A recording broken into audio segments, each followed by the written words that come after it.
Happy Ganesh Chaturthi to all of you. विघ्नकर्ता श्री गणेश की कृपा आप सभी पर सदैव बनी रहे। तो आज की वीडियो में मैं आप सभी को गणेश चतुर्थी पर आप गणपति बप्पा की किस प्रकार से बहुत ही सरल विधि से पूजा करें तो वो विधि बताने वाली हूँ। गणेश चतुर्थी के दिन गणपति बप्पा की स्थापना की जाती है। कुछ लोग 10 दिन के लिए स्थापना करते हैं, तो वहीं पर कुछ लोग 3 दिन, 5 दिन या 7 दिन के लिए भी उनकी स्थापना की जाती है। तो चाहे आप स्थापना कितने दिन के लिए भी करते हो, पूजा की विधि यही रहेगी। तो देखिए, गणपति बप्पा के स्थापना की विधि, घर पर विसर्जन की विधि और डिटेल में भी वीडियो मेरे डले हुए हैं चैनल पर। तो प्लीज़ आप चैनल पर विजिट ज़रूर करिए इन सभी वीडियोज़ को देखने के लिए। और अगर आप पहली बार इस चैनल पर आए हैं तो चैनल को सब्सक्राइब भी कर लीजिए। तो चलिए पूजा की विधि देख लेते हैं। तो यहाँ पर देखिए, अपने मन के अनुसार आप डेकोरेशन कर लीजिए और थोड़ा ऐसी जगह पर डेकोरेशन करिए जहाँ डिस्टर्बेंस कम हो। यहाँ पर देखिए, मैंने डेकोरेशन कर लिया है, चौकी वगैरह लगा ली है और उस पर लाल वस्त्र बिछा लिया है। तो देखिए, गणपति बप्पा की स्थापना के लिए आप जगह ऐसी चुनें जहाँ जब आप पूजा करें तो आपका जो फेस है वो पूर्व दिशा की ओर हो और बार बार डिस्टर्ब नहीं किया जाता है स्थापना के बाद, इसलिए आप पहले से ही डिसाइड कर लें। और देखिए, यहाँ पर मैंने स्थापना कर ली है, कलश की स्थापना कर ली है और रिद्धि सिद्धि माता की स्थापना कर ली है, गणपति जी की स्थापना कर ली है। छोटे से जो गणपति हैं हमारे मंदिर के, जिन्हें हम रोज़ पूजते हैं, उनकी भी स्थापना कर ली है। इस स्थापना की वीडियो मेरे चैनल पर डली हुई है, आप चाहें तो वहाँ जाकर देख सकते हैं। इसके बाद देखिए, दीपक प्रज्वलित करने के बाद अब हमें पूजा प्रारंभ करनी होती है। तो सबसे पहले धूप घास की हेल्प से हम सभी को गंगा जल का छींटा दे देंगे, भाव रूपी स्नान करा लेंगे। और इसके बाद स्नान के बाद जिस प्रकार से हम वस्त्र पहनते हैं, ठीक उसी प्रकार से हम गणपति जी को वस्त्र का भाव करते हुए कलावा अर्पित कर देंगे। रिद्धि सिद्धि माता को भी वस्त्र की भावना से हमने कलावा अर्पित कर दिया है। और देखिए, कलश पर अर्पित करने के लिए आप कोशिश करें नया वस्त्र लेकर आएँ। यहाँ पर लाल रंग का वस्त्र लिया है मैंने, आप चाहें तो सफ़ेद या पीला भी ले सकते हैं। और आप चाहें तो जो नारियल रखा है कलश पर, उस पर लपेट भी सकते हैं। और चूंकि मैंने कलावा लपेटा हुआ है नारियल पर, तो इसीलिए हम कलश देव को छुवाकर वहीं पर वस्त्र रख देंगे। और इसके बाद देखिए, सभी को हम तिलक कर लेंगे, चंदन, अक्षत, रोली समर्पित करते हुए। गणपति जी को आप रोली, सिंदूर, कुमकुम कुछ भी चढ़ा सकते हैं। गणपति जी को ये सभी सामग्री अर्पित की जाती है। तो दोस्तों, गणपति बप्पा के आगमन से जीवन में सुख समृद्धि आती है और हमारे जीवन की सभी विघ्न बाधाओं का नाश होता है। तो इस प्रकार से लाल रंग का गुलाब हमने गणपति जी को अर्पित कर दिया है, चूँकि गणपति जी को लाल फूल प्रिय होता है। और अगर आपको गुड़हल का फूल मिल जाता है तो बहुत अच्छी बात है। इसके बाद देखिए, दीपक पर, कलश देव पर, सभी पर हम पुष्प अर्पित कर देंगे। और इसके बाद देखिए, अब इस पूजन के बाद, इतने पूजन के बाद, अब जो गणपति जी आप लेकर आए हैं उन्हें आपको देखिए घर के किसी पुरुष से उनको खुलवाना चाहिए। और यहाँ मेरी मूर्ति छोटी है तो मैंने नए हैंकी से, रेड हैंकी से ढक लिया था। और अगर आपकी मूर्ति बड़ी है फिर आपको एक नया कपड़ा चाहिए होगा लाल रंग का, उससे आप ढककर घर पर लेकर आएँ। और जब आप घर पर लेकर आएँ तो बाकायदा उन्हें पटले के आसन पर बिठाकर उनके जयकारे लगाते हुए घर पर लेकर आएँ। और इसके बाद देखिए, धूप घास की मदद से हम गंगा जल का छींटा दे देंगे, भाव रूपी स्नान करा लेंगे और कच्चे दूध का भी छींटा दे देंगे। इसके बाद वापस शुद्ध जल का हम छींटा दे देंगे।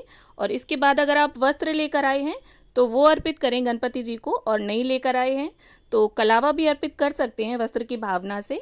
और इसके बाद गणपति जी को हम यज्ञोपवीत अर्पित कर देंगे।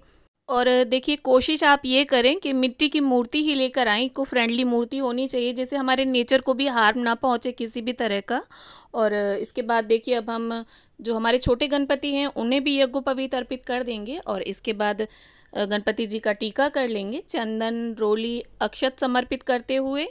और देखिए, जब आप ये पूजन करें तो कोशिश ये करें कि घर के सभी सदस्य उसमें शामिल हों, क्योंकि हम सब पूरे साल इन 10 दिनों का इंतज़ार करते हैं गणपति बप्पा के आगमन के लिए।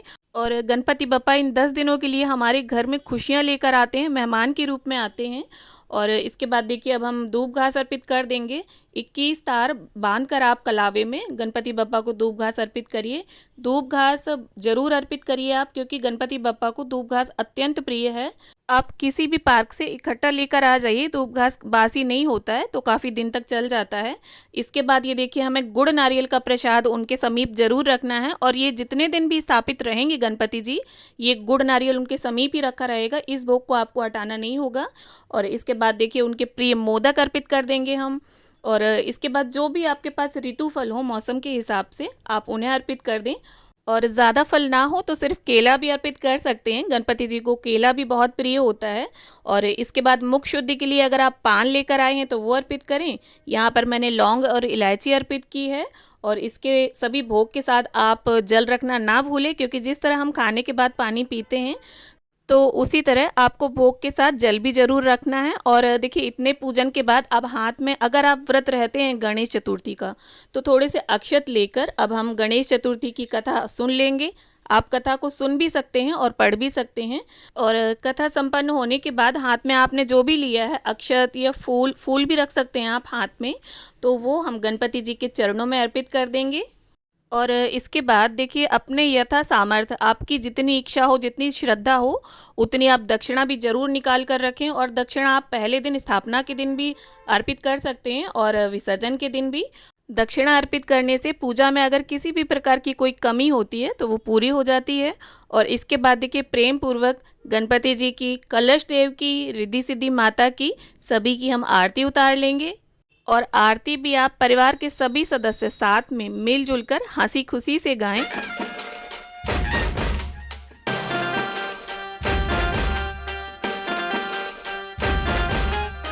और देखिए, आरती संपन्न होने के बाद अब आपको थोड़ा सा जल लेकर उसे चौकी के चारों ओर फेर देना है 3 बारी। इससे समस्त जो पूजा का है वो शुद्धिकरण भी हो जाता है और दीपक का शीतलीकरण भी।